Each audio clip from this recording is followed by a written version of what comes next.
tarde a todos, senhoras ministras, senhores ministros, senhor Procurador-Geral da República, senhor Advogado-Geral da União, senhoras e senhores advogados, senhoras e senhores que nos acompanham nessa sessão que declaro aberta por meio de videoconferência extraordinária do Supremo Tribunal Federal. E passo a palavra à senhora secretária, que fará a leitura da ata da sessão anterior.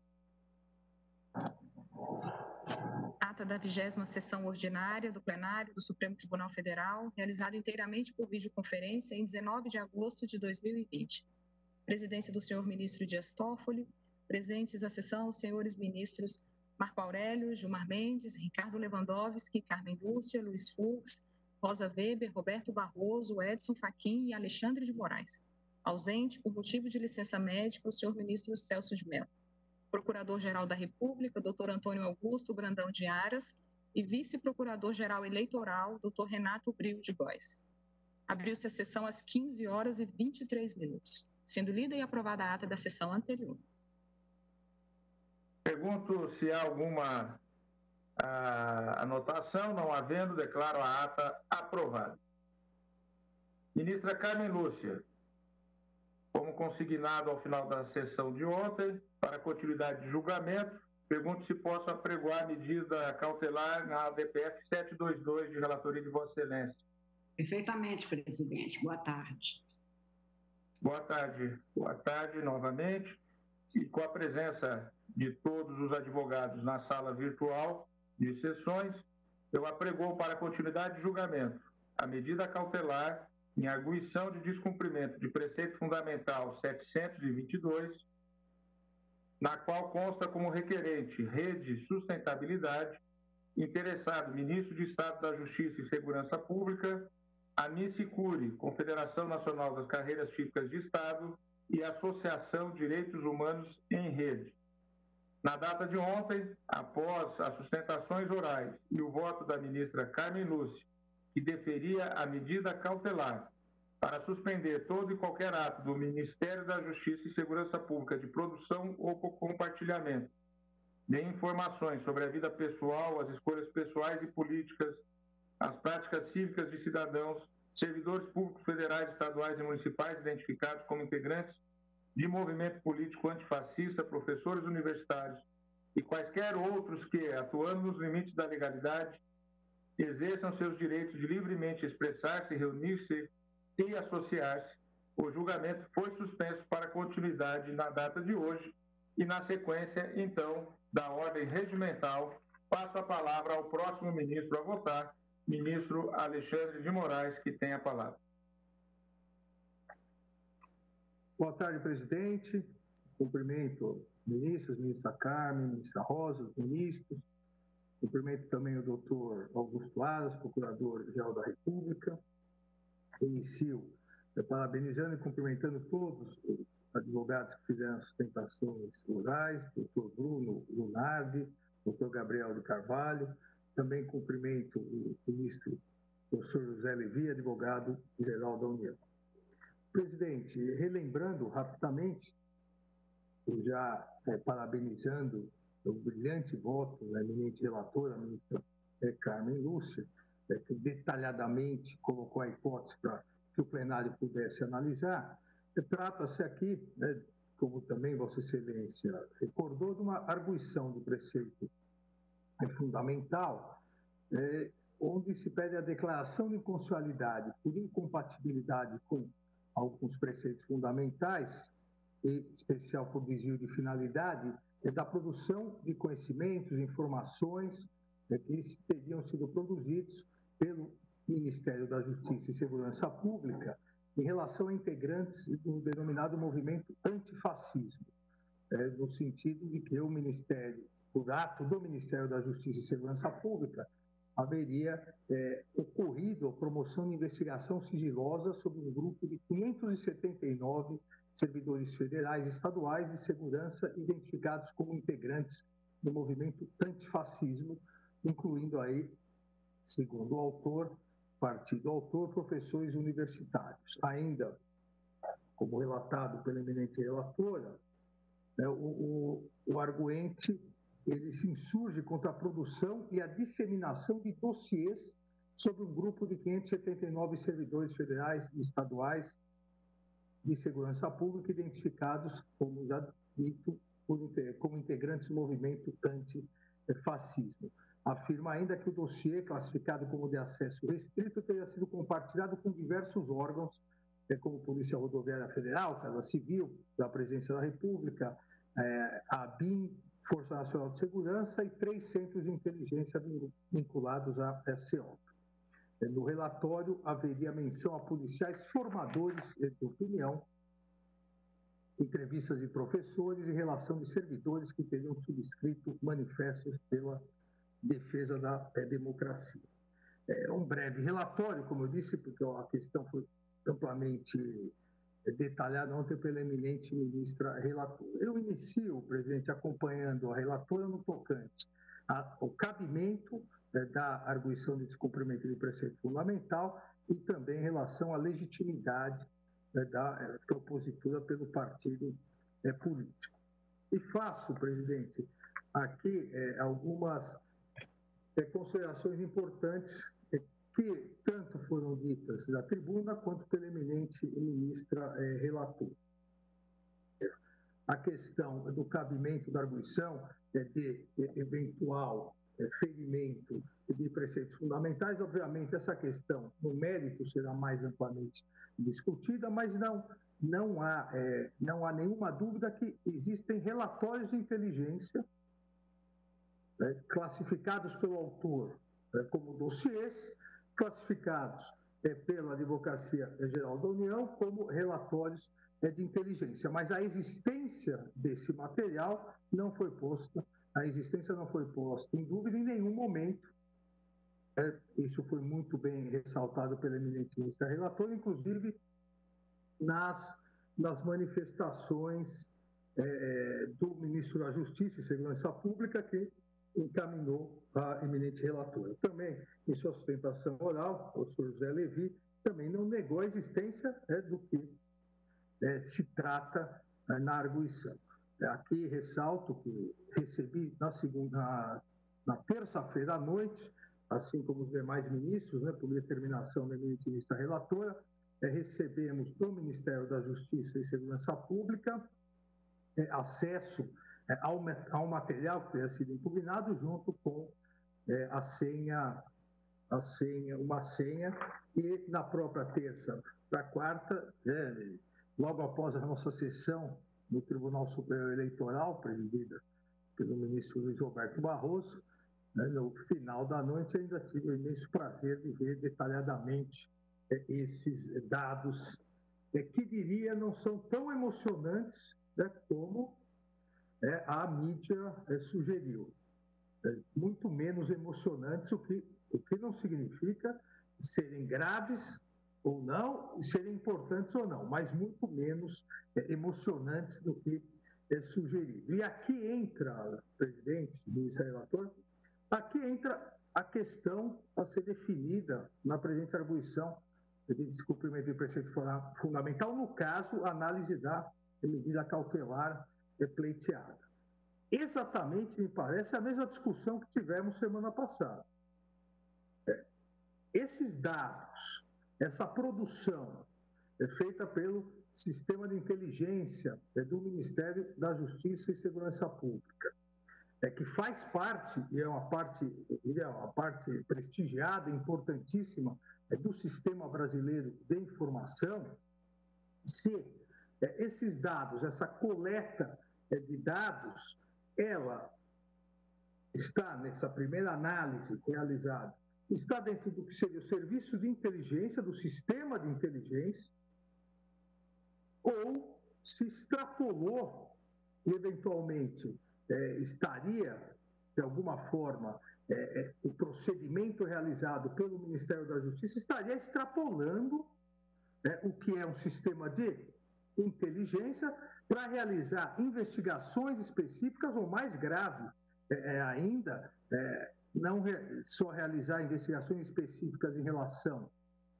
a fatos, mas em relação a preferências políticas, filosóficas, preferências pessoais de determinados entre aspas, investigados. Essa me parece que é uma discussão muito semelhante à da semana passada em abstrato. Essa se dá, apesar do controle concentrado aqui, se dá em relação a fatos específicos.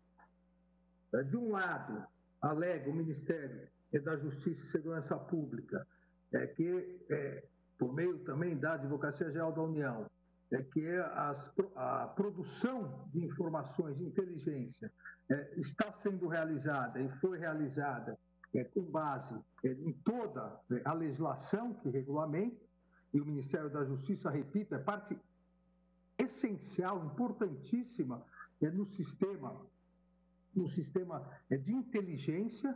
Compete ao Ministério da Justiça participar e realizar troca de informações. Isso é toda a legislação, exatamente a mesma legislação, isso nem vou repetir aqui, que nós discutimos semana passada, mas alegam os autores que houve o extrapolamento no procedimento, na execução do procedimento, teria ocorrido um extrapolamento dessa função, porque 400 e tantos, aqui agora até perdi o número, 400 e tantos, 500 servidores públicos teriam sido investigados. Então, qual me parece a interpretação mais razoável a partir dos fatos, a partir da análise do que foi produzido?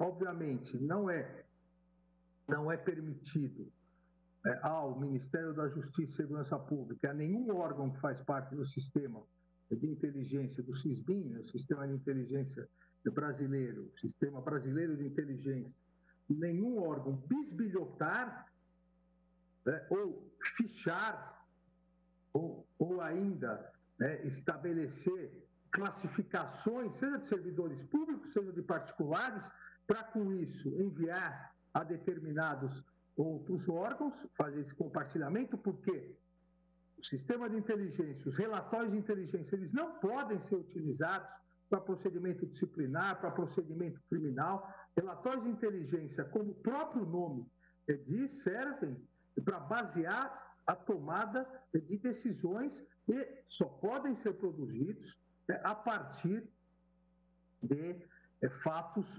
graves, fatos importantes relacionados à própria defesa do Estado, à própria ordem pública. Aqui não se tem, como parece, um subjetivismo tão grande para a relação, para a feitura de relatórios de inteligência.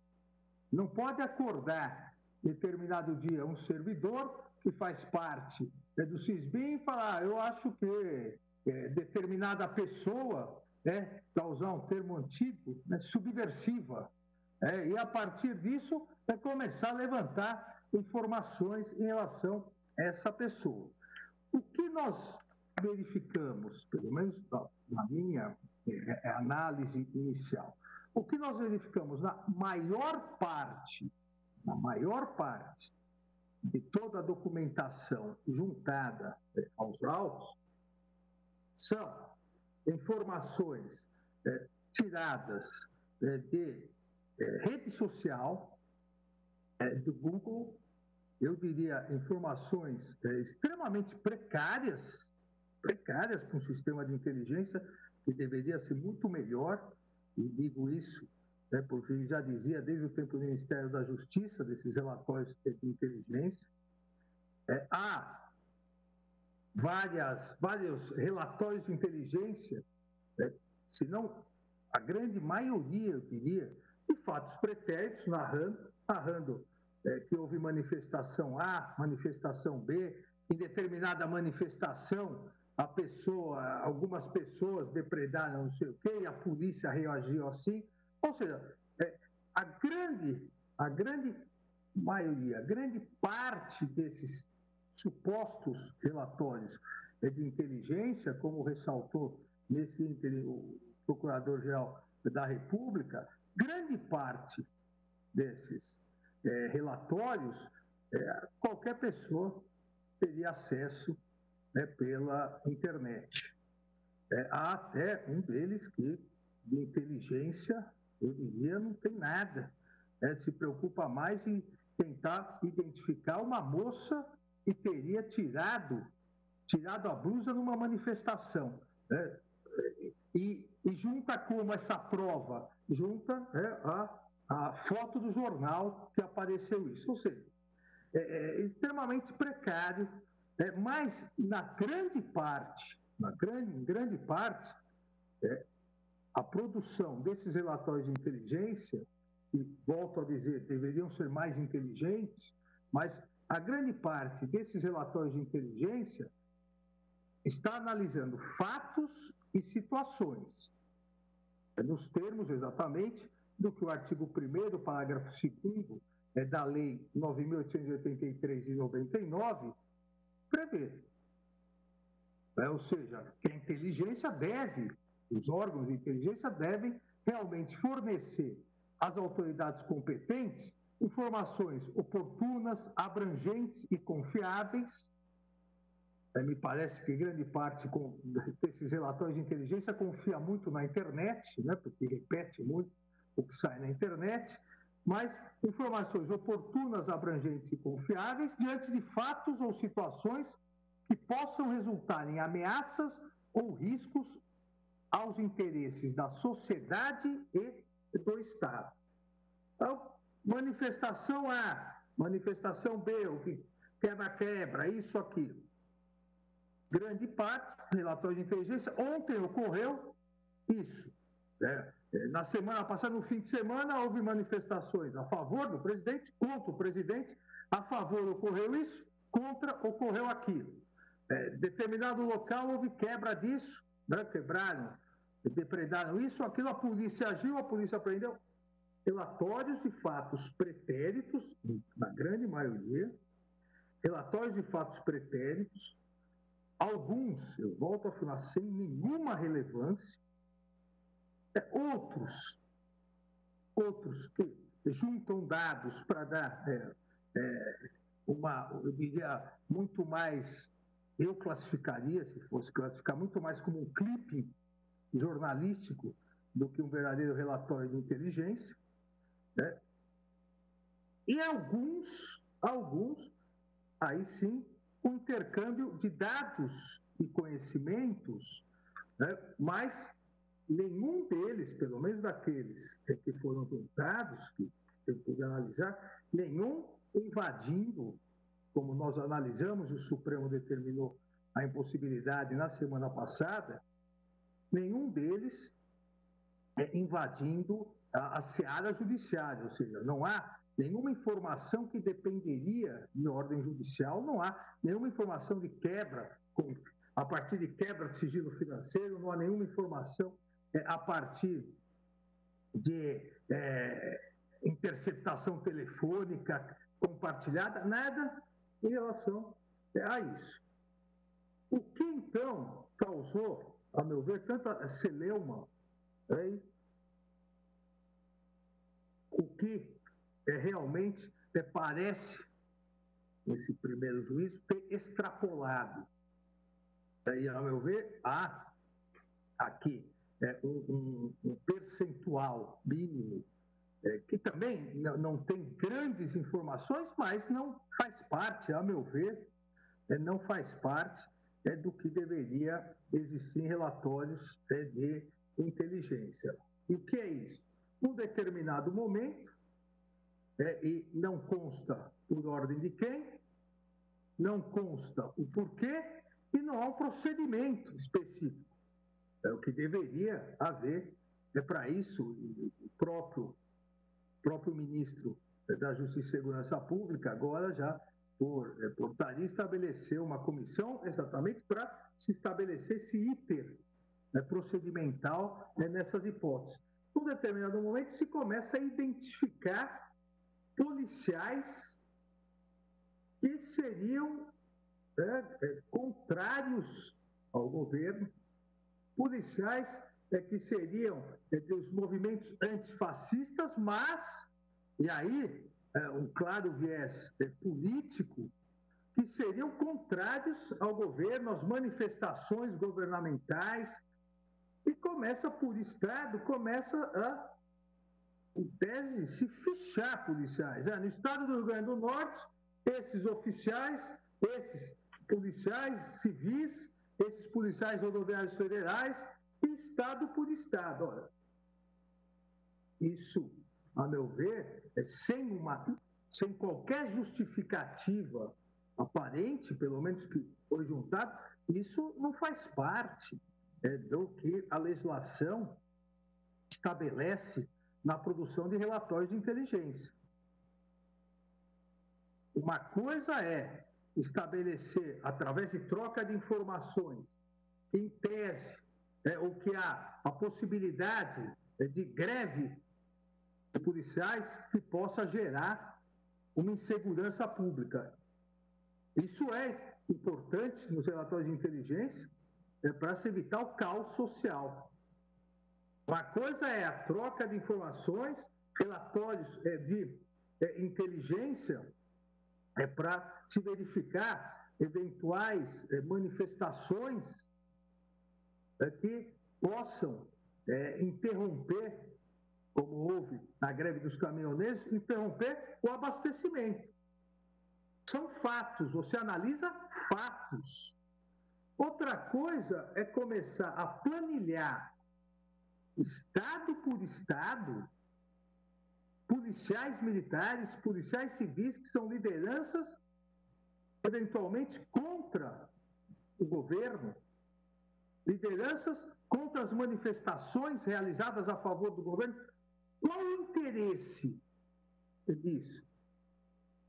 Se vai haver uma manifestação violenta, ou se irá ocorrer, está prevista uma manifestação que eventualmente possa atrapalhar o abastecimento, possa atrapalhar o acesso a hospitais. Isso é importantíssimo como relatório de inteligência para que as autoridades se planejem e tentem minorar os reflexos para toda a sociedade.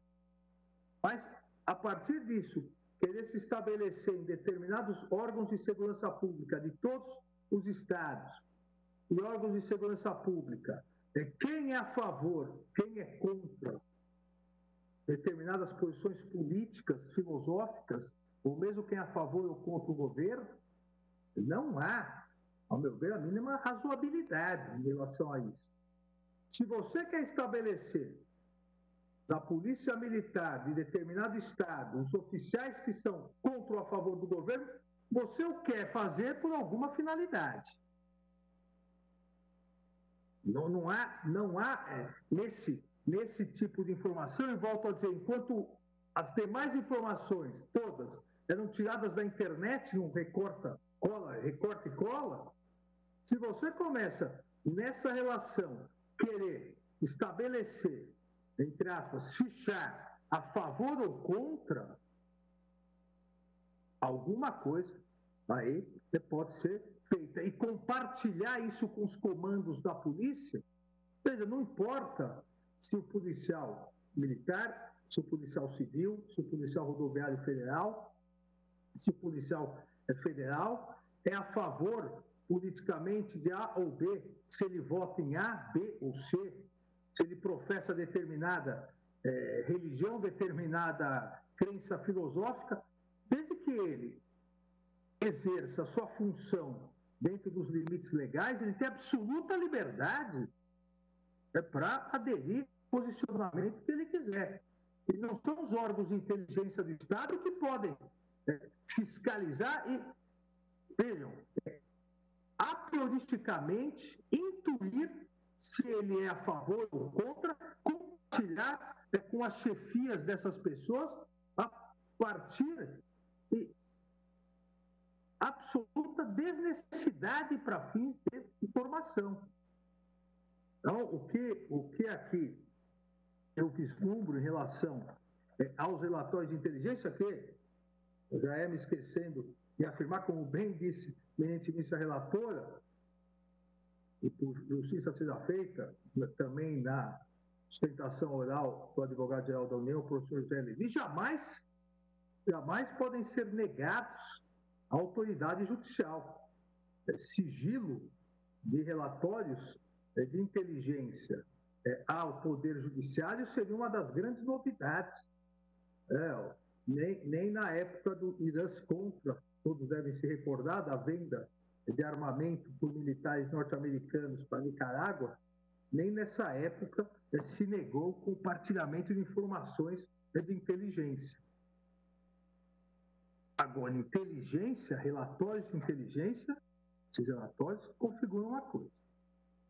O planilhamento, a utilização das informações do Estado, do poder do Estado, do sistema brasileiro de inteligência, para separar, principalmente, dentro dos órgãos policiais, quem o relatório de inteligência acha que é a favor ou contra, e a partir daí comunicar com os seus superiores, as autoridades estaduais, isso é extremamente perigoso, e isso há nisso um desvio, como salientou a eminente ministra relatora, a meu ver, há nisso um desvio de finalidade.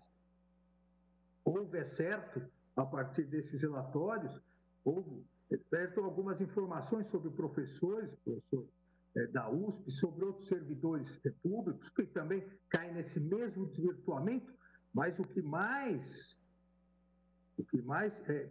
me preocupou, o que mais me parece aqui um desvio de finalidade é a tentativa de determinados órgãos de inteligência, no caso, uma secretaria dentro do Ministério da Justiça, e não se sabe se o desvio de uma determinada pessoa ou outra, mas de tentar começar a planilhar as preferências políticas, filosóficas de agentes policiais, sem que eles tivessem praticado nenhuma atividade ilícita. Até porque, se atividade ilícita tivessem praticados, no regime constitucional, a responsabilidade é disciplinar na própria corporação ou penal perante o Ministério Público atuando perante o Poder Judiciário, não com relatórios de investigação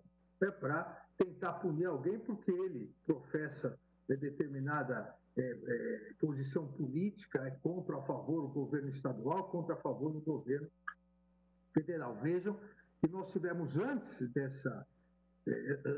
do, entre aspas, vazamento desses relatórios, já tivemos muitas matérias dizendo determinada polícia em determinado estado é a favor disso, a favor disso. Nós não podemos partir para a tentativa de taxar instituições e corporações governamentais como a favor ou contra determinadas pessoas a partir de relatórios de inteligência que não, repito aqui, que não trazem informações oportunas, abrangentes e confiáveis sobre fatos ou situações, como a lei exige. Simplesmente trazem aleivosia sobre pessoas. Determinado agente de inteligência acha que essa pessoa, esse policial, que ele é a favor disso ou aquilo. E começa a se taxar pessoas como Alber. Isso realmente não é possível, não é isso que a legislação autoriza num sistema de inteligência, não é isso que o Estado de Direito autoriza os órgãos governamentais, inclusive os órgãos de inteligência, a realizar. Então, o que pese, nenhum desses relatórios de inteligência, pelo menos aqueles que me foram fornecidos, nenhum deles ter medidas invasivas, onde haveria necessidade de autorização judicial, não houve compartilhamento de informações sigilosas, não há essa importância nas informações, mas em relação a essa, eu diria, classificação político-ideológica de servidores públicos, principalmente da área de segurança pública e alguns outros servidores públicos e professores, se não há essa importância e essa profundidade de informações, mas há gravidade dos fatos em virtude de ter havido desvio de finalidade. Não é essa a finalidade não é essa a razão de existência dos órgãos de inteligência. Então, em virtude dessa peculiaridade, então, somente, a meu ver, em princípio é isso, que é o grave. Em momento algum me parece que haja na decisão, no voto da eminente ministra relatora, em momento algum me parece que esteja limitando a atuação do Ministério da Justiça e Segurança Pública como membro do SISBIM, como membro do sistema de inteligência. Acho que isso, se estiver errado, ministra Carmen, por favor, me corrija, mas acho que isso ficou muito claro no voto de Sua Excelência, que separa a importância do sistema de inteligência de eventuais desvios. Sua Excelência, a ministra Carmen, várias vezes ressaltou a importância que tem um sistema de inteligência, obviamente dentro das regras do Estado de Direito, mas a importância que tem um sistema de inteligência para auxiliar na tomada de decisões. Então, aqui, da mesma forma, em momento algum, eu limito, dentro da legislação, a atuação do Ministério da Justiça e Segurança Pública no SISBIM, no Sistema de Informação. Agora, obviamente, não é possível que qualquer, aqui não é só o sistema de inteligência do Ministério da Justiça e Segurança Pública, mas qualquer sistema de inteligência, não é possível que qualquer órgão público possa atuar fora dos limites da legalidade e possa, fora desses limites da legalidade, começar a produzir e compartilhar informações sobre vida pessoal, escolhas pessoais, políticas de pessoas. Sai da análise de fatos, e são os fatos necessários. Obviamente, a legislação autoriza, dentro dos fatos, se identificar pessoas, esses organismos, mas não bisbilhotar e supor se essas pessoas, principalmente servidores públicos da área de segurança, são a favor ou contra o governo, são a favor ou contra essa ideologia e outra. Isso é grave. Certo que, como foi feito, estava mais para fofocaiada, do que um relatório de inteligência. Mas poderia avançar num sentido mais profissional e muito mais perigoso. Então, nesse sentido, resguardando aqui a atuação, que é uma atuação histórica do Ministério da Justiça e Segurança Pública na produção de relatórios de inteligência, digo isso, já disse na outra sentada, como quem participou, principalmente durante as Olimpíadas. Nas Olimpíadas, a troca de informações do sistema de inteligência foi uma troca de informações importantíssima. Agora, não se bisbilhotava se o policial militar do Amapá ia torcer para a Rússia ou para a China no jogo de vôlei. Isso pouco importava para efeito de saber se ele era comunista, socialista ou capitalista. O que se apurava e se trocava eram fatos, informações. Então, com essas considerações, acompanho Sua Excelência, a ministra Carmen Lúcia, nos exatos termos da sua cautelar, ou seja, no sentido de deferir a medida cautelar para suspender todo e qualquer ato do Ministério da Justiça e Segurança Pública na produção ou compartilhamento de informações sobre a vida pessoal, as escolhas pessoais e políticas, as práticas cívicas de cidadãos, servidores públicos federais, estaduais e municipais, identificados como integrantes de movimento político antifascista, professores universitários e quaisquer outros, aqui também muito bem salientado pela eminente relatora, que atuando nos limites da legalidade, exerçam seus direitos de livremente expressar-se, reunir-se e associar-se. É como voto, presidente. Agradeço ao ministro Alexandre de Moraes. E agora, dando sequência, como vota o ministro Luiz Edson Fachin. Muito obrigado, senhor presidente, eminente ministro Dias Toffoli. Cumprimento Vossa Excelência, os eminentes pares, as eminentes ministras Carmen Lúcia e Rosa Weber, de modo especial a eminente ministra relatora, a ministra Carmen Lúcia, Saúdo as sustentações orais que aqui aportaram, da Advocacia Geral da União, dos ilustres advogados que também sustentaram e também do excelentíssimo senhor Procurador-Geral da República. Senhor presidente, eu irei juntar declaração de voto e, desde logo, anoto que eu estou acompanhando integralmente a cautelar deferida pela eminente ministra Carmen Lúcia, nesta DPF 722, nos termos que vêm de ser repisados agora ao final do voto pelo eminente ministro Alexandre de Moraes.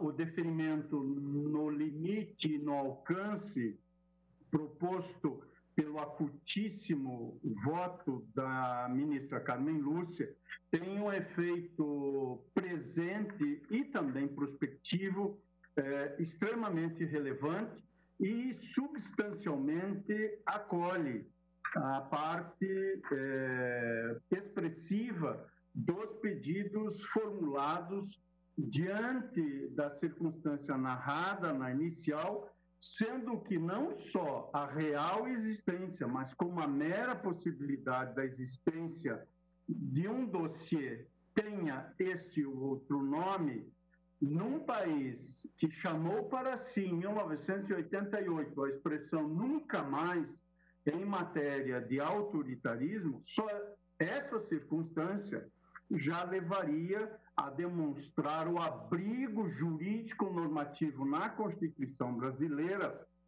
sobre as pretensões legítimas vertidas na inicial. Por isso, dos pedidos formulados, Sua Excelência, eminente ministra Carmen Lúcia, acolhe o pedido número 1 e o pedido número 4 integralmente. Quanto ao pedido número 2, que se refere à remessa dos conteúdos para análise desse tribunal com manutenção provisória de sigilo e que se desdobra no pedido segundo o qual, identificada a ausência de fundamento ao sigilo, que este seja levantado, desde que não haja prejuízo à vida privada das pessoas listadas pelo Ministério da Justiça e Segurança Pública, creio que Sua Excelência, eminente ministra relatora, adotou a posição prudente de, neste momento, evitar a exposição pública, especialmente desse anexo número 1 do relatório 381, que contém quase 600 de nomes ali mencionados. Isso corresponde, nada obstante, a reconhecer, e pelo menos na forma que chegou ao meu gabinete, o documento, trata-se de documento de acesso restrito. Não há, no sentido formalmente próprio, a classificação de sigilo, o que corresponde a dizer que há um direito de informar e ser informado que se soma a este tema para uma eventual reapreciação dessa matéria. Nada obstante, não avanço para além disso, porque estamos em sede de cautelar. Mas parece-me saliente que este pedido evidencia que há também aqui uma pretensão legítima. E o último pedido, que também não obteve apreciação afirmativa de Sua Excelência, eminente ministra relatora, trata do pedido final da inicial, que diz respeito à abertura de inquérito pela Polícia Federal para apurar eventual prática de crime por parte do ministro da Justiça e Segurança Pública e seus subordinados. Percebe-se claramente do voto de Sua Excelência que este tema não restou verticalizado, estamos em sede cautelar. Eu estou de acordo com Sua Excelência, especialmente porque, desde que essa matéria chegou aos nossos gabinetes, ao menos ao meu gabinete aqui no tribunal, ao contrário, o senhor ministro da Justiça e Segurança Pública, doutor André Mendonça, tem prestado importantes informações nesta matéria. Nada obstante, este é um tema que também, em relação a subordinados ou, enfim, a servidores que tenham eventualmente praticado algum ilícito, este tema venha a ser objeto da devida apuração futura. Aliás, a esse propósito, como disse o senhor presidente, serei breve, parece-me importante anotar que o relatório inicia com pedido de busca no dia 24 de abril deste ano. Não me parece ser muito ao acaso esta data. Sabe-se, bastando folhear os periódicos, do dia 24 de abril deste ano. E, portanto, não era ainda ministro da Justiça o doutor André Mendonça. E isso também afiança a não adentrar neste último e nesta questão derradeira colocada na inicial. Por isso, e com essas observações, senhor presidente, eu estou também acompanhando a eminente ministra relatora no sentido de verificar plausibilidade e necessidade mesmo do deferimento da cautelar diante, pelo menos, de um aparente, quando não mais, desvio de finalidade das informações de inteligência. Sabemos todos que o artigo 37 da Constituição determina que a administração pública se paute pela legalidade, impessoalidade, moralidade, publicidade e eficiência. A administração pública não tem, nem pode ter, nenhum ministério tem, nem pode ter o direito, ou pretenso direito, de listar inimigos do regime. Só em governos autoritários é que se pode cogitar dessas circunstâncias. E, portanto, o direito à livre manifestação não está na órbita da infração penal. E a liberdade de expressão, o direito ao protesto, não está na órbita de investigação penal e nem mesmo desse tipo de serviço de inteligência que recai sobre, como disse a eminente ministra relatora, escolhas pessoais e políticas, práticas cívicas dos cidadãos, sejam servidores públicos de qualquer ente da federação, sejam especialmente integrantes do movimento antifascista, sejam professores universitários, sejam cidadãs ou cidadãos que assim exercitam o chamado primeiro direito. Na Argentina, o professor Roberto Gargarella qualificou esta afirmação como o primeiro direito.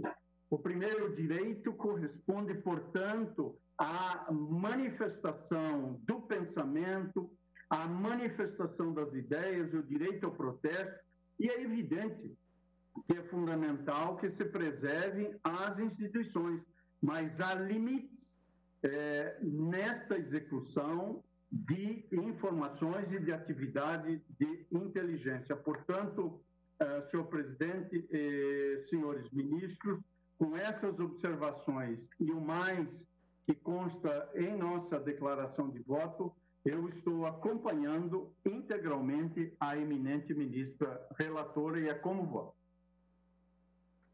Agradeço ao ministro Luiz Edson Fachin, que também traz voto no sentido de acompanhar a eminente relatora. Agora passo a palavra ao ministro Luiz Roberto Barroso para o seu voto.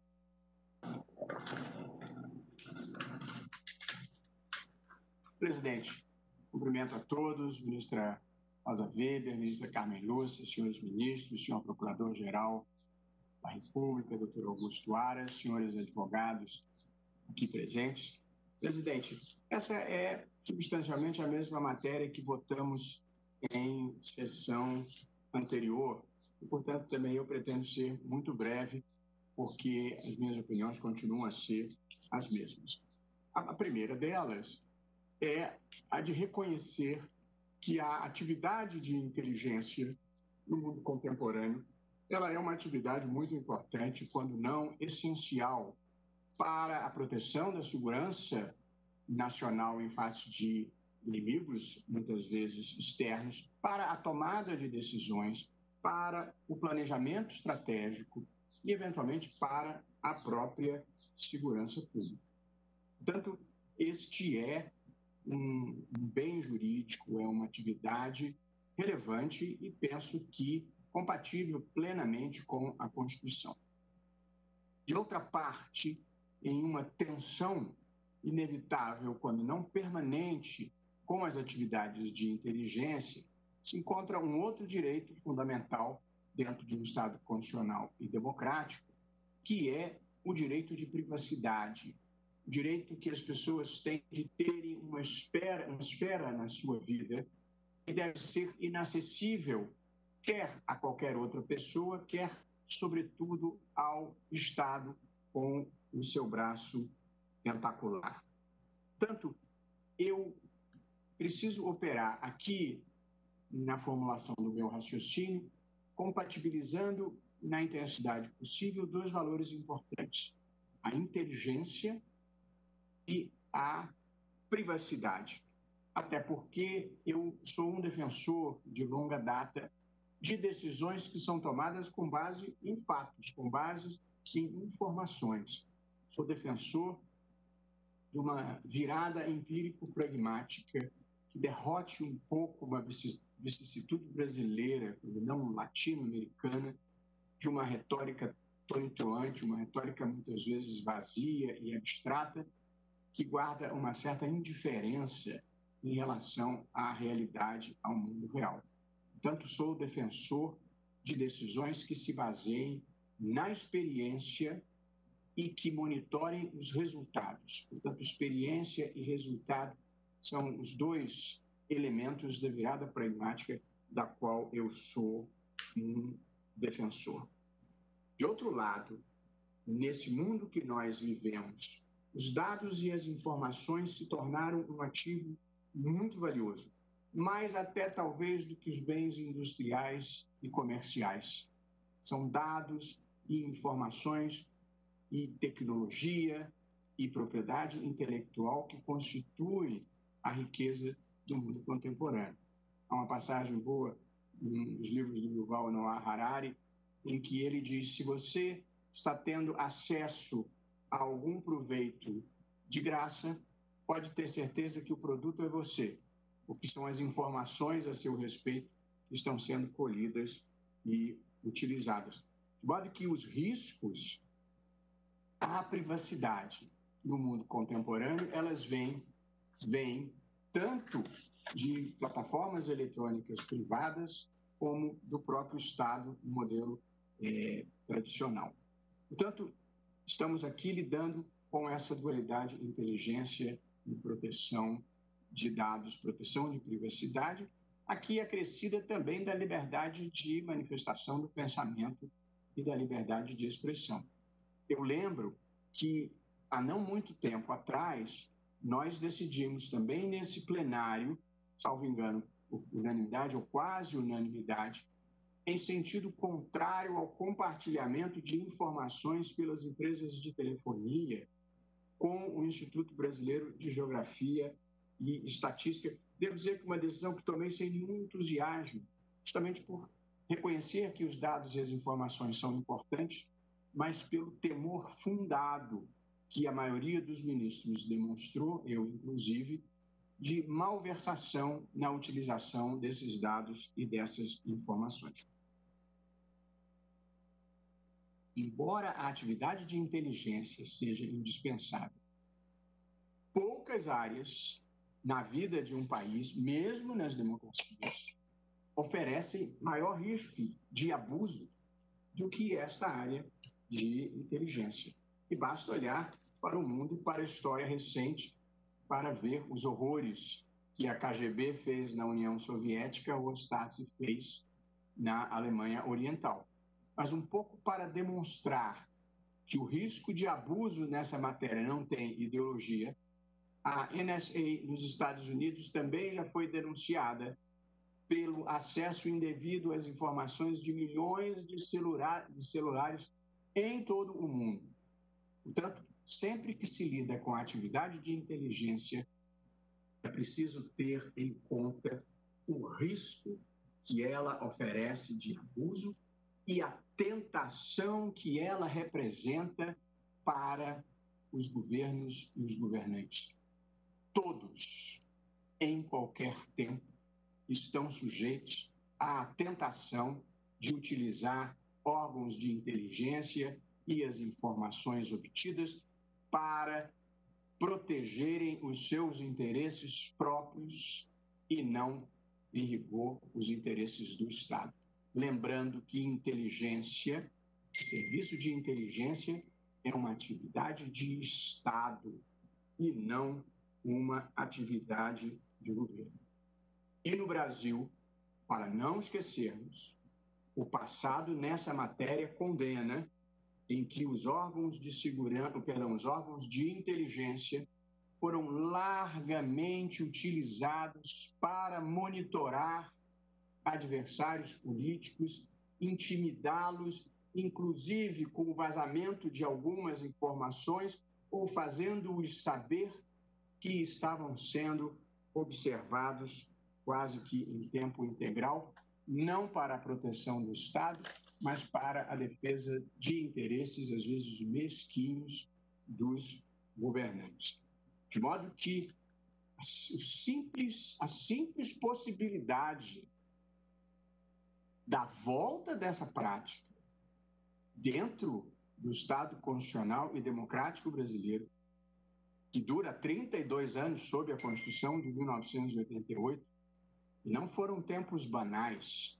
Tivemos chuvas, ventos, trovoadas e tempestades, mas preservamos a nossa estabilidade institucional, preservamos a integridade dos valores democráticos e continuamos a defendê-los, inclusive contra esse tipo de abuso. E apenas lembrando que no passado recente, tão ruim quanto a bisbilhotice dos adversários políticos, foi a utilização de órgãos de inteligência para proteger desmandos e muitas vezes para proteger crimes cometidos no âmbito do próprio aparelho estatal, e eu consideraria como um dos episódios mais emblemáticos dessa utilização o conhecido atentado do Rio Centro, ocorrido em 1981, praticado por pessoas ligadas aos órgãos de inteligência e que depois utilizaram os órgãos de inteligência, para quem acompanhou a história, para chantagear as pessoas que conduziam um inquérito policial militar com seriedade, porque ali se armou uma das maiores e mais desonrosas farsas da história brasileira. Portanto, o passado no Brasil condena em matéria da utilização indevida dos órgãos de segurança. De modo que esse tipo de monitoramento para saber o que fazem eventuais adversários desse grupo antifascista é completamente incompatível com a democracia, a menos que se tivesse qualquer elemento para supor que eles tramavam contra o Estado ou tramavam contra as instituições democráticas. Mas se a preocupação fosse verdadeiramente essa, talvez fosse o caso de monitorar os grupos fascistas e não os grupos antifascistas. E, por via de consequência, também eu aqui estou me alinhando à eminente relatora, a ministra Carmen Lúcia, a quem cumprimento pela presteza e pela adequação do seu voto. E também eu, como já fez o ministro Luiz Edson Fachin, o que pude entender dos elementos dos autos, além da má qualidade dos relatórios, como observou o ministro Alexandre de Moraes, o ex-advogado-geral da União, doutor André Mendonça, não teve qualquer ligação com esses eventos, porque os fatos seriam anteriores sequer à sua própria designação. E a nossa questão aqui não é ratione persone, é ratione matéria. O problema é achar que numa democracia é possível esse tipo de monitoramento e eventual intimidação de adversários.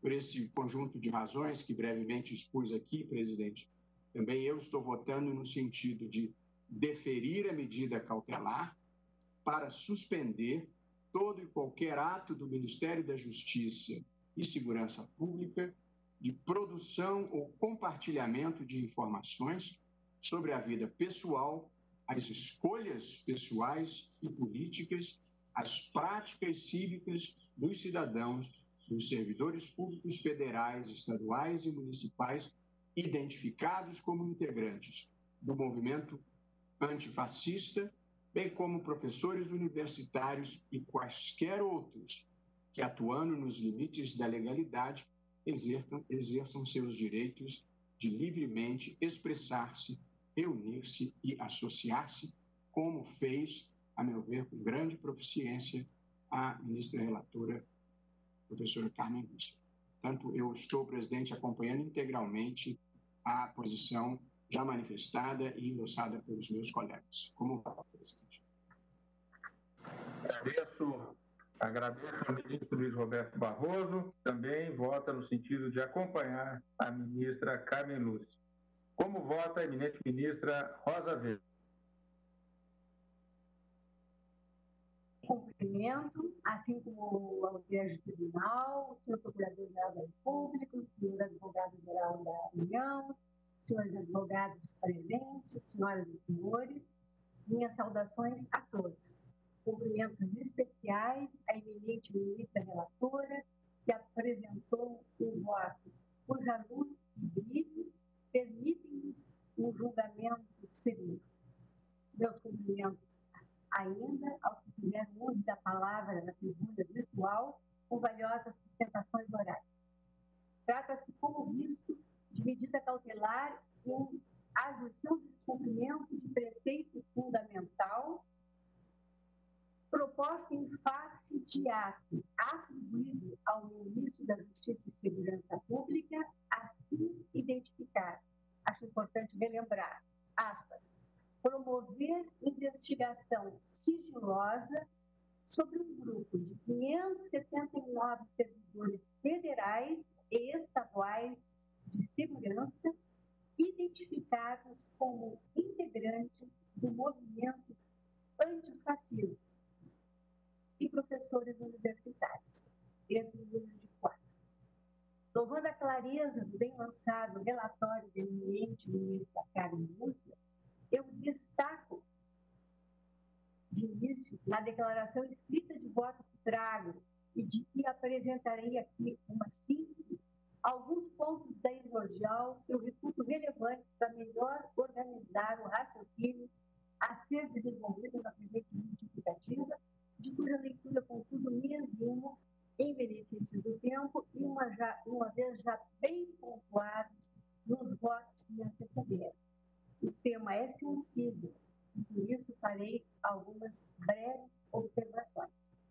Eu aprecio a legitimidade ativa de causa, os requisitos de admissibilidade desta ADPF, no sentido de afirmar a sua presença na linha do voto da eminente relatora, que permite, em atenção à preliminar renovada da tribuna pelo eminente Procurador-Geral da República, rejeitá-la, a compreensão de que a ADPF é, com todo respeito, instrumento processual idôneo ao fim proposto, pela eficácia típica dos processos objetivos de proteção da ordem constitucional de que se reveste, vai dizer, eficácia erga omnes, o efeito vinculante próprio ao controle abstrato de constitucionalidade. Quanto aos requisitos autorizadores da concessão da medida liminar, eu pontuo desde logo que, em absoluto, se está aqui a negar ou aviltar o caráter essencial da atividade de inteligência, que é uma atividade de Estado típica para assegurar, no mundo contemporâneo, a segurança do país e da ordem constitucional face a ameaças. Atividade essa que, como muito bem enfatizado pelo ministro Alexandre de Moraes ao julgamento da ADI 6529, não se confunde com atividade de investigação. Se desconhece que a elaboração de relatórios integra atividade de inteligência, consabido que dela constituem tais relatórios elementar recurso metodológico. Está em jogo, isto sim, a juridicidade da suposta utilização do aparato de inteligência para objetivo diverso daqueles que legitimam sua existência. Notadamente, objetivo tido como em conflito com a ordem constitucional instituidora de um Estado democrático de direito marcado por um peculiar regime de liberdades. Abrange a atividade de inteligência na dicção da Lei 9.883, de 1999, que institui o Sistema Brasileiro de Inteligência, a obtenção, análise e disseminação de conhecimentos sobre fatos e situações de imediata ou potencial influência sobre o processo decisório e a ação governamental, e sobre a salvaguarda e a segurança da sociedade e do Estado. Em bom português, para decidir bem, é preciso estar bem informado. Assim, o indivíduo, quando toma decisões importantes sobre sua própria vida, também a administração, quando decide sobre graves assuntos públicos. Não se ignora, pois, o interesse legítimo da administração em, por meio da atividade de inteligência, antecipar-se a movimentos, manifestações e condutas atentatórias à segurança da sociedade e do Estado. Cabendo-lhe o dever da vigília, não pode o Estado se omitir e permanecer inerte. Ou, para usar as palavras do conhecido belo Salmo 121, não é dado àquele que tem o dever de guarda dormir nem tosquenejar. Não visualizo esse interesse legítimo, porém, quando invocada a atividade de inteligência para acobertar o que só pode ser descrito, na melhor das hipóteses, já foi aqui enfatizado, como bisbilhotice, na pior, como perseguição político-ideológica. A ausência de fato ou evento específico que lhe confira lastro justificador.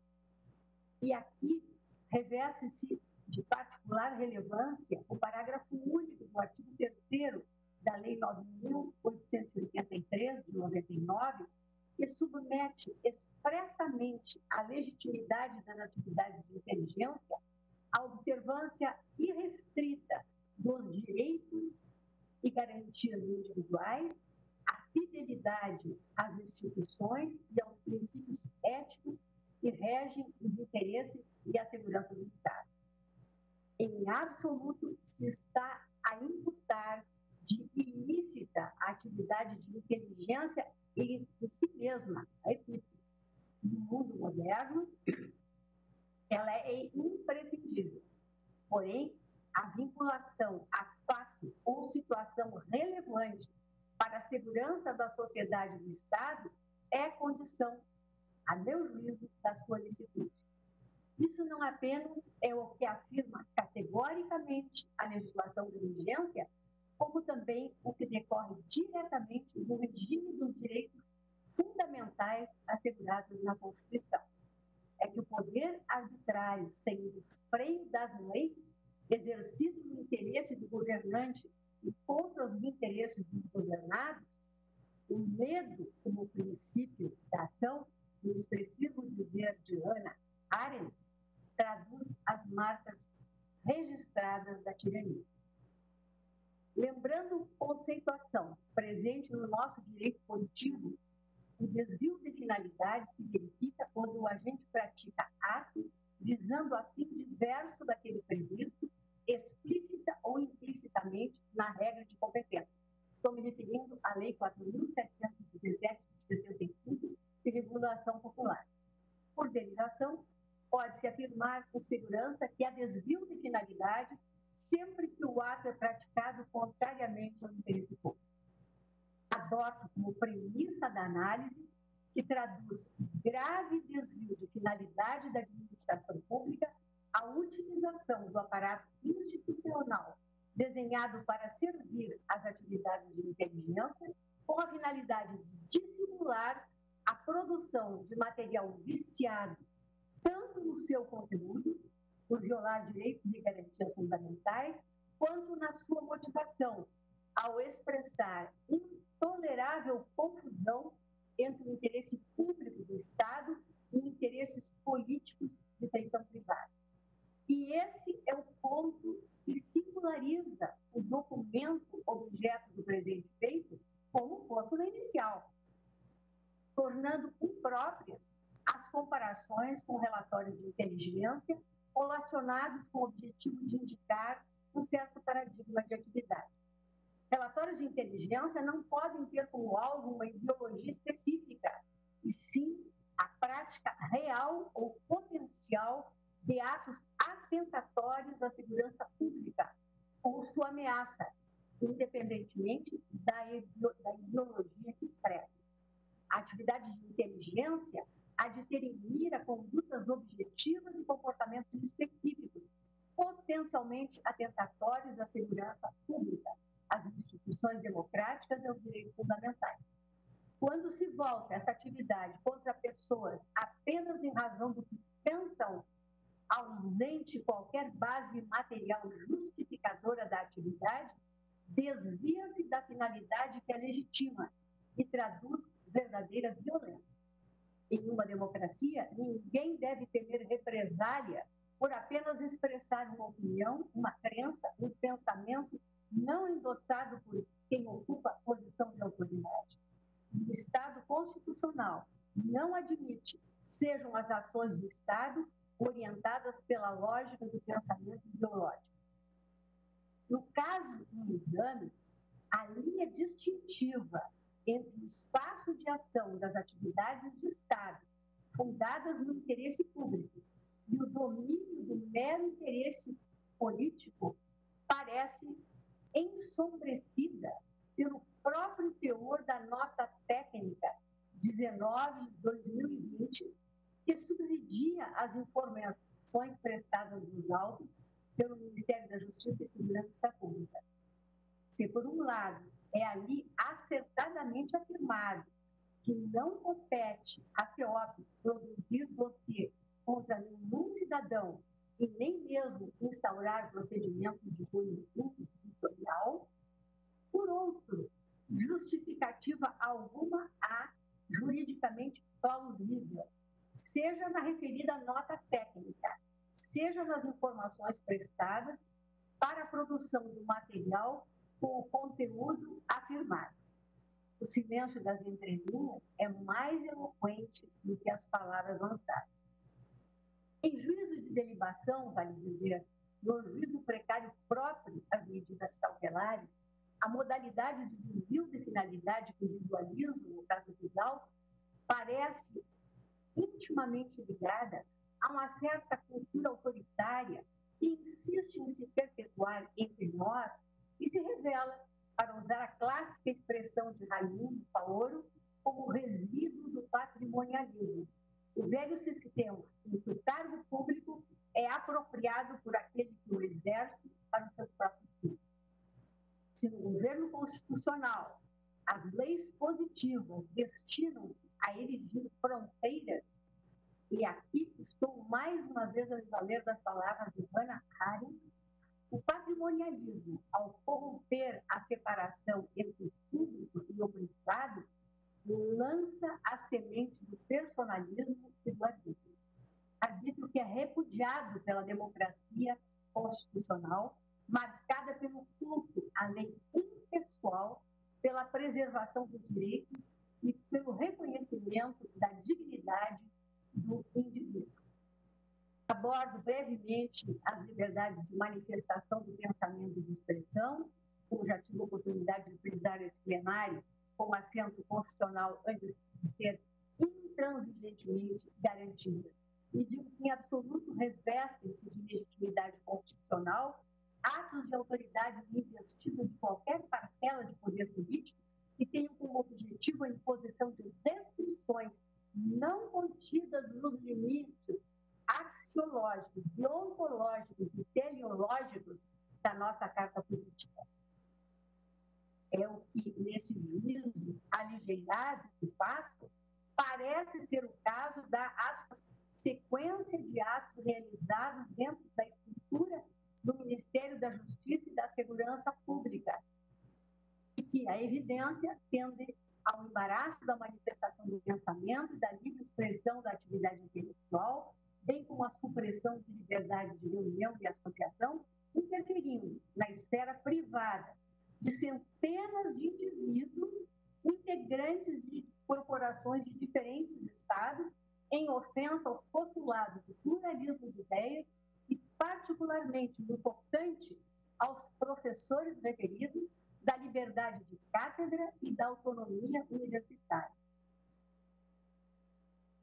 Ferramenta a serviço dos interesses impessoais do Estado, a legislação de regência da atividade de inteligência, ela é desvirtuada em sua finalidade, seus valores e seus princípios, no instante em que invocada como instrumento de amparo ao arbítrio. Trata-se de uso espúrio e ilegítimo e, por isso mesmo, incompatível com o Estado democrático de direito.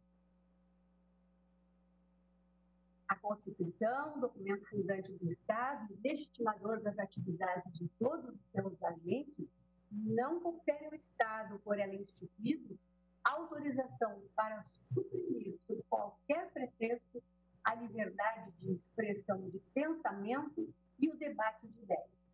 Relembro as palavras de Emma Goldman, conhecida escritora e ativista lituana, naturalizada estadunidense, proferidas durante interrogatório, quando detida em 1919 por ordem do Departamento de Justiça dos Estados Unidos, ao ser enquadrada como radical por professar ideias críticas ao envolvimento daquele país na Primeira Guerra Mundial. Disse ela, aspas, a livre expressão das esperanças e aspirações de um povo é a maior e a única segurança de uma sociedade sadia. Fecho aspas.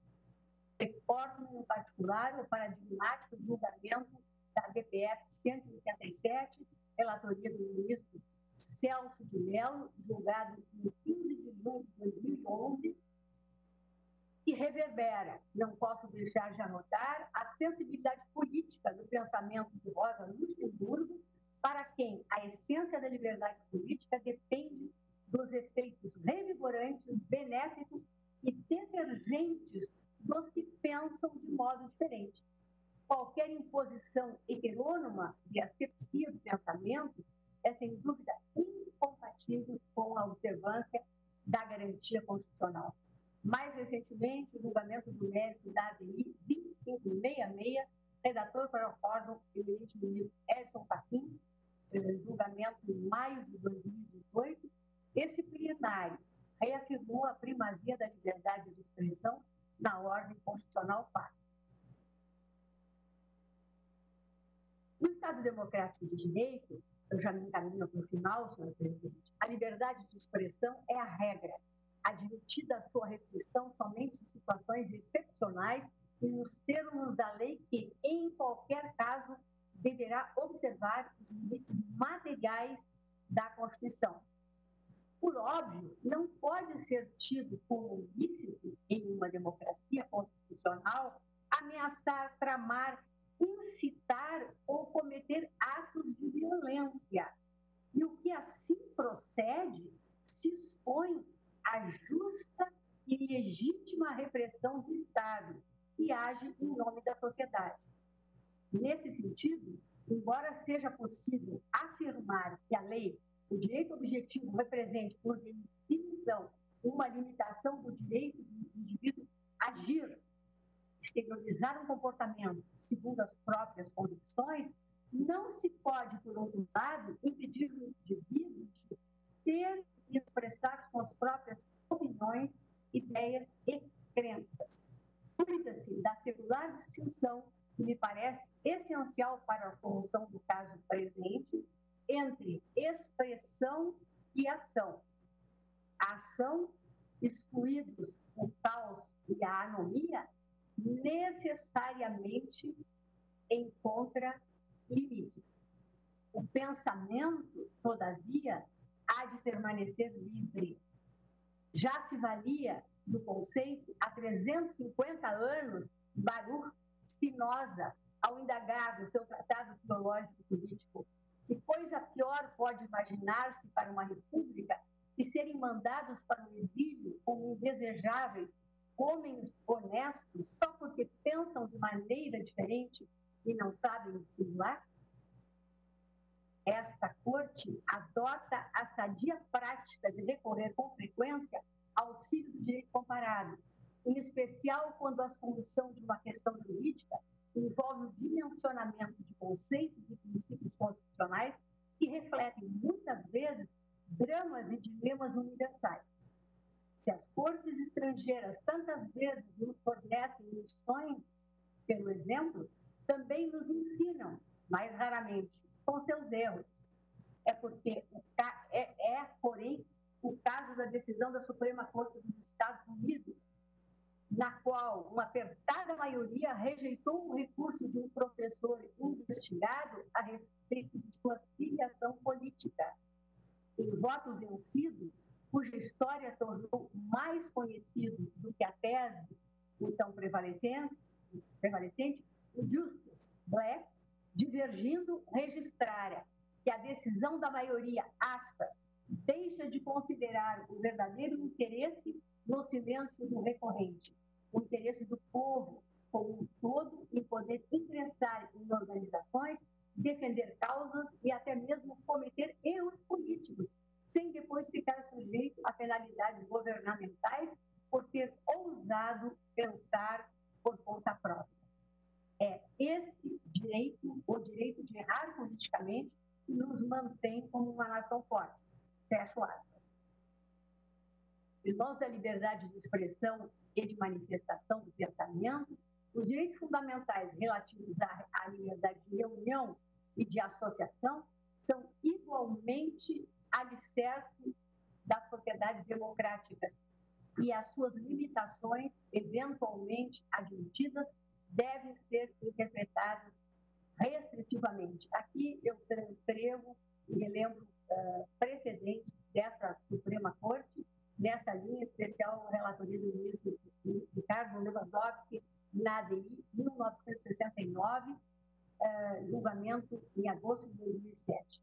Digo que não é dado ao Estado singularizar indivíduos ou grupos de indivíduos meramente por terem eles se associado por afinidades de cunho biológico, político ou de qualquer outra natureza, ou por terem participado de reuniões pacíficas. E nessa linha, não se tendo notícia, no caso do exame, desse juízo de deliberação que emite qualquer laivo de incitação à violência ou rejeição dos princípios democráticos por parte dos indivíduos retratados e dos professores que também ali se encontram, não identifica o interesse do Estado capaz de justificar, sob qualquer aspecto legítimo, a este fim, o que parece se configurar como ilegítimo, ilegal e inconstitucional, porém de modo algum inofensiva, indiscrição de seus agentes no propalado dossiê. Até porque também já ressaltaram que me antecederam apenas a investigação, no caso, o dito relatório, ou dossiê, se volta contra um grupo e não contra os que, na mesma linha, defendem posições diversas. Faço, nesse ponto da minha declaração escrita, um breve digressão sobre a especial proteção conferida pela Constituição à intimidade, e digo que, apesar da fluidez do chamado direito à privacidade em termos conceituais, é inegável na quadra atual, e tanto quanto a ampla liberdade de expressão também é uma característica estrutural das sociedades democráticas, e que, em absoluto, se opõe à liberdade de expressão. Na verdade, são complementares, fornecendo proteção a diferentes dimensões da personalidade humana, atuando como fatores de limitação do poder das autoridades constituídas sobre os cidadãos.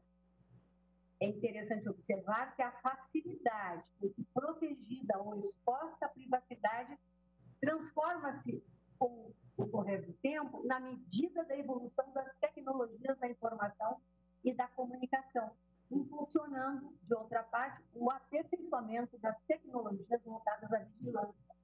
E a hermenêutica constitucional e o poder legislativo não podem ficar em absoluto alheios a essa evolução. E a cada estágio do desenvolvimento tecnológico, se torna materialmente possível a imposição de níveis de controle cada vez maiores sobre os diferentes aspectos das vidas das pessoas, renova-se a questão a ser respondida pelas cortes constitucionais, quanto a permitir que esses espaços sejam preenchidos com o incremento do poder estatal ou com o incremento das proteções à privacidade individual. Tal como compreendo, senhor presidente, o encaminhamento proposto pela eminente relatora para equacionar a questão jurídica em exame, e estamos, é muito importante frisar, em sede de controle concentrado, que foi bem enfatizado pela eminente relatora, em que desimportam aspectos subjetivos. Este encaminhamento, longe de invalidar ou tornar sem eficácia qualquer dispositivo da legislação regente da atividade de inteligência, reafirma a Constituição como um norte a ser observado por qualquer exegese válida da lei, de todo ato produzido em um Estado que se afirma uma democracia constitucional, onde a liberdade é sempre o valor primácio. A Constituição da Liberdade não acolhe a vigilância pela vigilância. Paixões e medos, na expressão do Justus Black, não constituem fundamento suficiente para se impor restrições aos direitos individuais. Senhor presidente, no caso presente, reportando ao externado, em especial pelo ministro Alexandre de Moraes e Edson Fachin, quanto aos documentos a nós enviados de forma eletrônica. E, tal como suas excelências examinei, também eu não detectei, pelo menos em juízo de derivação, interesse legítimo a justificar, sob o ângulo da proteção conferida pela Constituição da República, as liberdades referidas, a produção do material cuja juridicidade é questionada.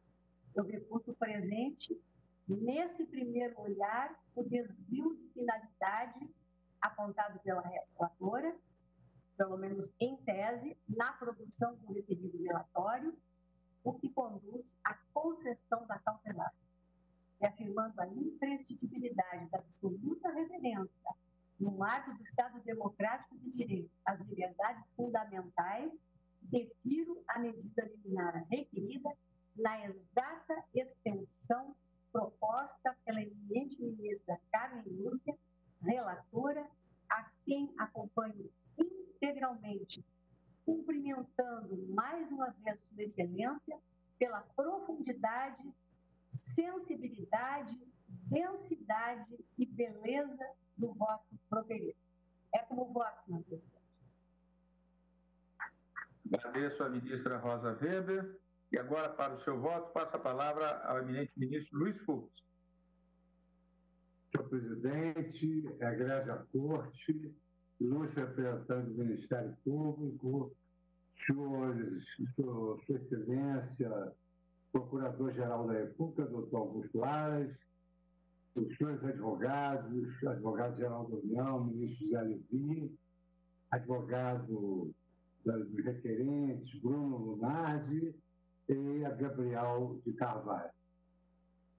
Senhor presidente, eu também vou fazer juntada de voto, mas gostaria já de destacar a profundidade e a precisão cirúrgica do voto da ministra Carmen Lúcia, que se baseou em dois pilares fundamentais. É verdade que todo Estado soberano reclama a existência de um serviço de inteligência. E é importante que esse serviço de inteligência ele atue para os fins para os quais ele foi instituído. Então, o serviço de inteligência, o mundo hoje revela quão importante ele é, não no sentido da espionagem ou contra-espionagem, mas no sentido da defesa do regime político, das liberdades públicas e, às vezes, até da defesa do país e do território, como, por exemplo, se destaca hoje como serviço de inteligência de excelência, o Mossad, no Estado de Israel.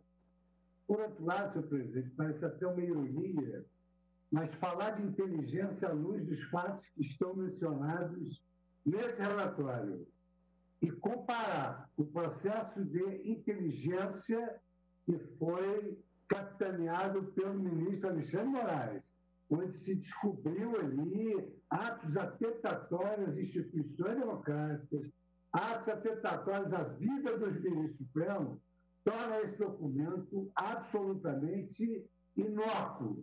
O que se contém nesse documento são fatos impassíveis de serem categorizados como fatos objeto de relatório de inteligência. Deveria denominar um relatório de desinteligência. Para que não serve o serviço de inteligência? Exatamente para os fins mencionados. E também aqui, senhor presidente, é preciso, até para uma questão de justiça da nossa jurisdição, verificar que, efetivamente, como já se explicou e remeteu toda a documentação ao Supremo, a total isenção do ministro André Mendonça, que não foi o artífice deste documento que tem a denominação de relatório de inteligência. Presidente, a semelhança do que os eminentes pares já mencionaram, eu também rejeito todas as preliminares. E me limito tão somente a essa análise do Fungos Boreurus e do Periclo Mora, no tocante, digamos assim, ao Periclo Mora, para processar um relatório de esbilhotagem como esse.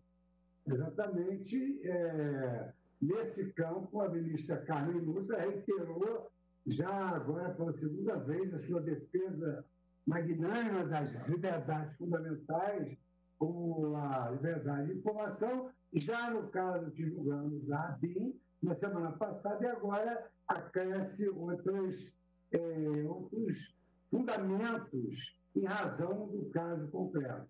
Eu destaco, senhor presidente, que a jurisprudência do Supremo ela tem reiterado a liberdade de manifestação de pensamento e de comunicação através da pena de todos os ministros que eu aqui pude pesquisar e mencionar, sendo certo que nós, ao apreciarmos a DPF 187, reconhecemos o preceito fundamental do direito de crítica, de protesto, de discordância, decorrente da livre manifestação do pensamento, assim como a liberdade de expressão, que destacou o ministro Celso de Mello na ação cautelar 2695 e também na DPF 187. A Corte, em todos os precedentes, ela reconhece a existência do que na doutrina anglo-saxônica se denomina de Free Marketplace of Ideas, ou seja, mercado livre de ideias que impede que haja qualquer forma de repressão estatal a priorística ou proibição estatal do dissenso. Nessa linha, o professor Cassus desenvolve a doutrina do fórum público diante de discussões que ele assenta que, segundo esse fórum público, a comunidade precisa exteriorizar as suas manifestações, todas elas expostas com sentidos diferentes, com modos de pensar diferentes, exatamente porque, na sua visão sobre república, democracia, na idade da mídia social, essas decisões, elas pressupõem que todos têm o direito de expor as suas ideias. E, na verdade, esses doutrinadores trazem sempre a lume o documento fundamental que dá ensejo à especificação das suas regras nas Constituições, e é assim que ocorre. As Constituições especificam os tratados internacionais, as convenções internacionais, e as leis especificam aquilo que consta da Constituição. O artigo 19 da Declaração Universal de Direitos Humanos, de 1948, explicita ser a liberdade de opinião e de expressão de direito humano universal, que inclui, inclusive, a liberdade de, sem interferências, as opiniões possam ser transmitidas livremente, também as ideias, por quaisquer meios, independentemente de fronteiras, e hoje nós temos os meios digitais. Por isso aqui o artigo 19 inicia a sua dicção com a regra de que ninguém poderá ser molestado por suas opiniões, que é, evidentemente, o que está na ratio essendi desses relatórios anódinos. Mas esses relatórios foram produzidos exatamente no afã de se deixar passar esse primeiro exemplo para depois serem criados outros relatórios. Por isso é que o ministro Alexandre destacou com muita propriedade, e também o ministro Barroso, que a questão não é o conteúdo, a questão é exatamente o procedimento adotado. A nossa Declaração Universal, que é o Pacto São José da Costa Rica, a Convenção Americana sobre Direitos Humanos de 1969, também traz muito expresso no artigo 13 que a liberdade de pensamento e de expressão é um direito de toda pessoa e pode exteriorizá-lo, ter a liberdade de buscar, receber, difundir informações e ideias de toda a natureza, sem consideração de fronteiras, repetindo exatamente aquilo que consta da Declaração Universal dos Direitos Humanos da ONU. E o Pacto São José da Costa Rica ainda acrescenta, nesse artigo 1383, vedando a restrição do direito de expressão por vias ou meios indiretos. E aí assenta um detalhe que é importante para o nosso julgamento, tais como o abuso de controles oficiais ou particulares, ou também o controle do papel da imprensa. A verdade, senhor presidente, é que o Supremo Tribunal Federal tem dado exemplos extremamente significativos e exemplos de extrema relevância de que liberdade de expressão é algo que combina com a democracia. Uma investigação enviesada, que escolhe pessoas para investigar, revela uma inegável finalidade intimidadora do próprio ato de investigação. Esse efeito, assim, como a própria ministra Rosa acaba de mencionar, do medo, efeito silenciador do relatório semelhantes aos killing effects de uma prática acessória, inibe servidores públicos e professores e difunde, o que é pior de tudo, a cultura do medo. Inclusive, esse relatório difunde a cultura do medo baseado em um nada político, em um nada jurídico. É muito importante esclarecer que, assim como a defesa do meio ambiente, a defesa do livre comércio, a defesa da liberdade de expressão, ela também é muito importante na atração dos investidores estrangeiros. Os reflexos internacionais, quando insinua esses relatórios que podem voltar à nossa memória um período bastante nebuloso, tem reflexos internacionais.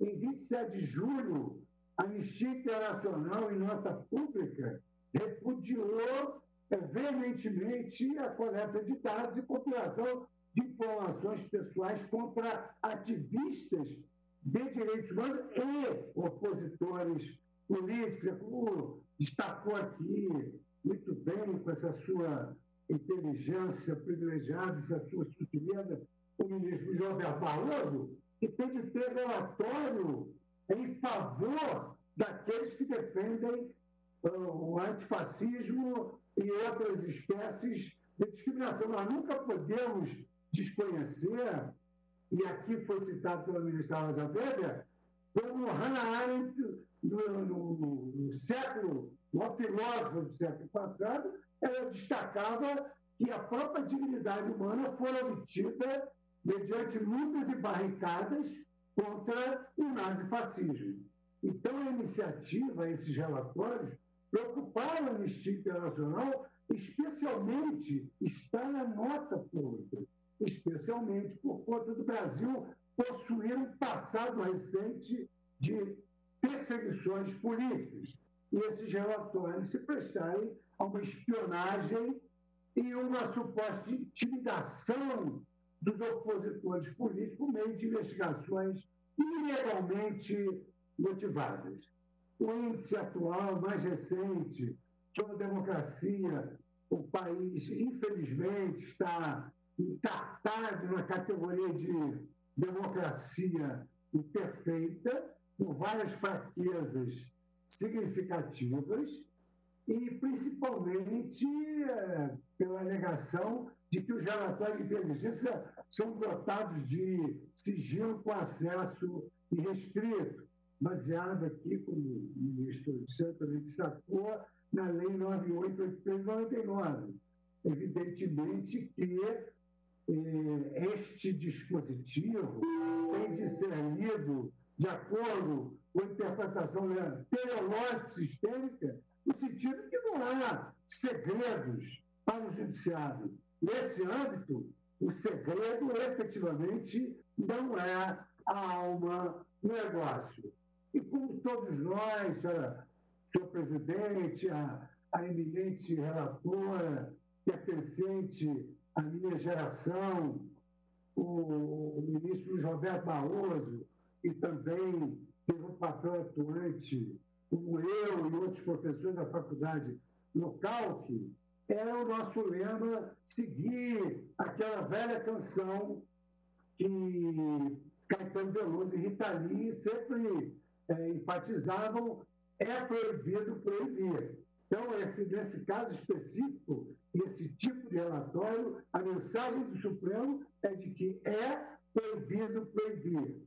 Exatamente porque estamos no Estado democrático de direito e porque é efetivamente proibido proibir essas manifestações livres e democráticas, ainda que sejam de opositores políticos, com mais razão ainda para atender esse livre mercado de ideias que constrói a democracia e a liberdade, é que me conduz a uma concessão da medida cautelar que foi pleiteada, mas nos precisos e magníficos termos que Sua Excelência, a ministra Carmen Lúcia, inseriu no seu voto. Eu acompanho integralmente a ministra relatora, ministra Carmen Lúcia. Agradeço ao ministro Luiz Fux e, em razão do horário, eu suspendo a sessão para o intervalo regimental. Retomaremos às 16h30. Está suspensa a sessão.